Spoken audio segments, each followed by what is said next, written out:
Sir high court బండి చలాన్లపై హ్మ్. కొత్త గైడ్‌లైన్స్ తీసుకొచ్చింది అని చెప్పి వింటున్నాము. సో, అవును. ప్రెజెంట్ ఇప్పుడు ఎటువంటి గైడ్‌లైన్స్ అమల్లో ఉన్నాయి? అంటే జనరల్‌గా ఇందులో ఏమైంది అంటే, సీఎం గారు ఏం చెప్పినారంటే, మొన్న ఒక మీటింగ్‌లో ఎవరైనా చాలన్లు ఉంటే వాళ్ళ అకౌంట్‌లోకెళ్ళి తీసుకోవాలి.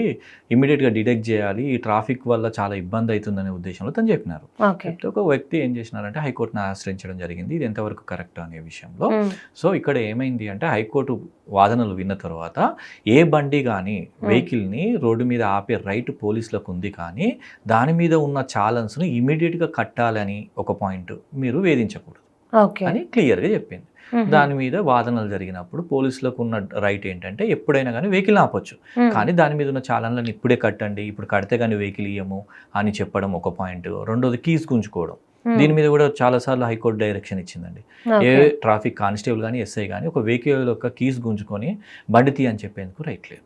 హ్మ్. ఎందుకంటే అతను చాలాను అడగడానికే రైట్ ఉంది. బండిని ఆపమనడానికే రైట్ ఉంటది. హ్మ్. చాలానేం పడింది అని అడగడానికి, వెరిఫై చేయడానికే ఉంటది గానీ, ఇమ్మీడియేట్‌గా కట్టండి అని బలవంతపు వసూలు చేయొద్దనేది హైకోర్టు ఇచ్చిన గైడ్‌లైన్స్. ఓకే. దీనిలో పోలీసోళ్ళకి ఇచ్చిన డైరెక్షన్స్ ఏందంటే, మీకేదైనా చాలన్స్ అమౌంట్స్ ఉంటే డ్యూ ప్రాసెస్ అనేది ఉంటది. అంటే ఒక పద్ధతి అనుసరించాల్సి ఉంటది. ఏంటిది? వాళ్ళని ప్రాసిక్యూట్ చేయొచ్చు అని చెప్పింది హైకోర్టు. ప్రాసిక్యూట్ అంటే ఏంటంటే, ఇప్పుడు మీ బండి మీద చాలన్ ఉన్నది. మీకొక లీగల్ నోటీస్ అంటే కోర్టు నుంచి నోటీస్ పంపియడం. కోర్టు ద్వారా నోటీస్ పంపించి చాలాన్ ఉందండి మీరు కట్టాలి అని హ్మ్.